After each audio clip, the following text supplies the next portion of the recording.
Hello everyone, welcome to my channel wise advice. I am Amrapali Pancholi और ये video मैंने create किया है आपके एक कॉमन क्वेश्चन को आंसर करने के लिए।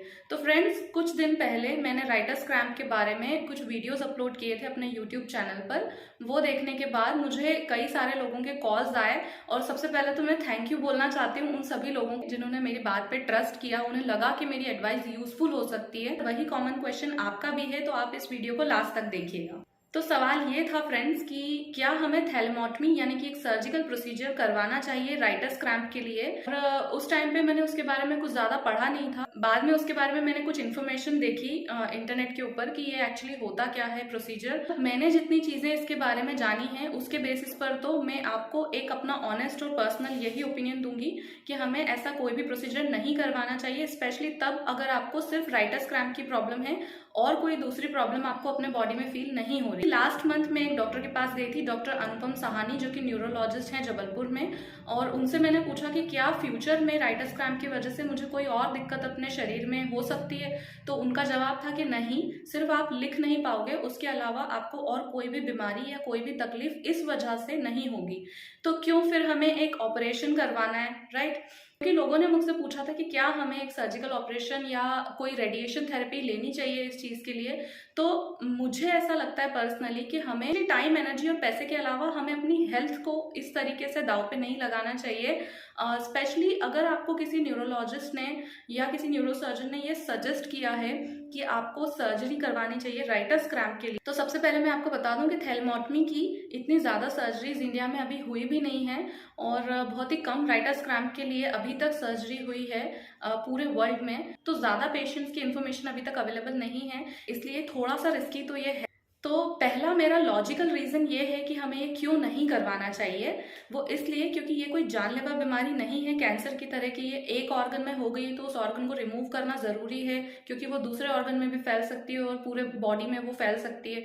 तो ऐसा तो कुछ है नहीं, कैंसर नहीं है ये, सिर्फ राइटर्स क्रैम्प है। ओके, हम सिर्फ लिख नहीं सकते, या कोई टास्क स्पेसिफिक डिस्टोनिया भी अगर आपको है, आप गिटार प्ले नहीं कर सकते हैं या कोई भी ऐसा फाइन मोटर टास्क कोई है जो करने में आपको प्रॉब्लम होती है, तो मुझे पर्सनली ऐसा नहीं लगता कि ऐसी चीजों के लिए हमें अपने बॉडी में रिस्क लेकर कोई भी सर्जरी करवानी चाहिए। और जहां तक रेडिएशन थेरेपी की बात है तो वो भी रिस्की होता है, वो भी हार्मफुल रेज होती हैं आपके बॉडी के लिए। और अगर आपको कोई भी डॉक्टर या न्यूरोसर्जन ये सजेस्ट कर रहे हैं कि आपको ये सर्जरी करवानी चाहिए, तो हो सकता है कि उन्हें कोई माइलस्टोन अचीव करना हो अपने लाइफ में जिसकी वजह से वो आपका बॉडी और ब्रेन दांव पे लगाने को तैयार है। लेकिन क्या आप खुद तैयार हैं? दूसरा एक सवाल मुझे कई लोगों ने पूछा था कि क्या ये जेनेटिक बीमारी है तो हमारे बच्चों को भी ये हो सकती है, हमारे नेक्स्ट जनरेशन को भी हो सकती है, तो क्या हम सर्जिकल प्रोसीजर करवा लेंगे तो उसके बाद पॉसिबल है कि ये हमारे बच्चों को या नेक्स्ट जनरेशन में ये बीमारी ना जाए?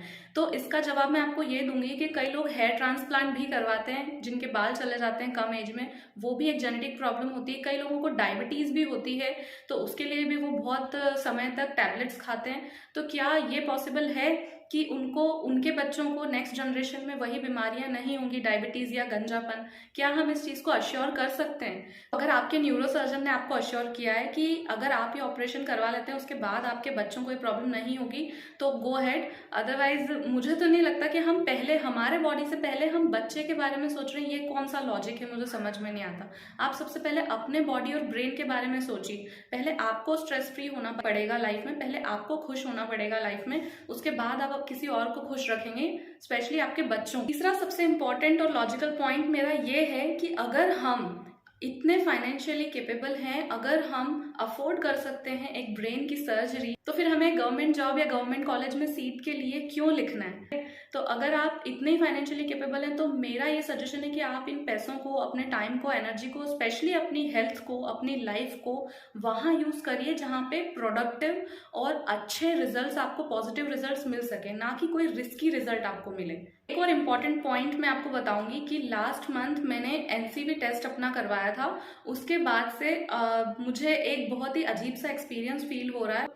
हो सकता है कि मैं ज्यादा डर रही हूँ इस चीज को लेकर, बट ये मेरा एक्सपीरियंस है जो मैं शेयर करना चाहती थी आपके साथ, कि जब से मैं लौट कर आई हूँ एनसीवी टेस्ट के बाद और मैं किसी भी मेटेलिक चीज़ को छू रही हूँ, तो दिन में शायद 2 या 3 बार आपको करंट फील होता है किसी मेटेलिक चीज़ को छूने पर, स्पेशली ठंड के मौसम में, तो वो चीज़ एक्सेप्टेबल है। लेकिन उसके बाद से, एनसीवी टेस्ट के बाद से, मैं जिस भी मेटेलिक चीज़ को जितनी बार छू रही हूँ मुझे करंट फील हो रहा है। तो अगर एनसीवी टेस्ट भी मेरे लिए इतना डरावना और इस तरह का हो सकता है एक्सपीरियंस, तो फिर आप सोच लीजिए कि अगर आप कोई रेडिएशन थेरेपी से गुजरते हैं या आप किसी भी तरह की सर्जरी करवाते हैं और जिसमें कि रिस्क है, तो फिर आप सोच समझ कर करिए, क्योंकि हमें सिर्फ राइटर्स क्रैम्प है, राइट, हम लिख नहीं सकते, हम सोच अच्छा सकते हैं कम से कम। तो आप अच्छे से सोच कर अपने फैमिली से डिस्कस करके कुछ भी कदम बढ़ाएं आगे, क्योंकि ये हमारे बॉडी और ब्रेन का सवाल है। तो please, in my personal and honest opinion, you should not go for any surgical procedure, specially अगर आपको राइटर्स क्रैम्प है तो। बाकी बीमारियों के बारे में मैं कुछ भी नहीं कहना चाहूँगी, लेकिन राइटर्स क्रैम्प के बारे में जितना मेरा 10 साल का एक्सपीरियंस है, मैं बहुत चीज़ें कोशिश कर चुकी हूँ उसको ठीक करने की। तो प्लीज़ आप इस पर पहले प्रॉपर रिसर्च हो जाने दीजिए, तब तक आप अपने करियर में कुछ और करने की ट्राई करिए, ना कि सिर्फ आप एक ही ये लिखना है उसी चीज़ के पीछे पड़े रहेंगे, तो आप अपना टाइम, एनर्जी, बॉडी सब बहुत ज़्यादा खर्च कर रहे हैं। तो बस इस वीडियो में इतना ही। Thank you.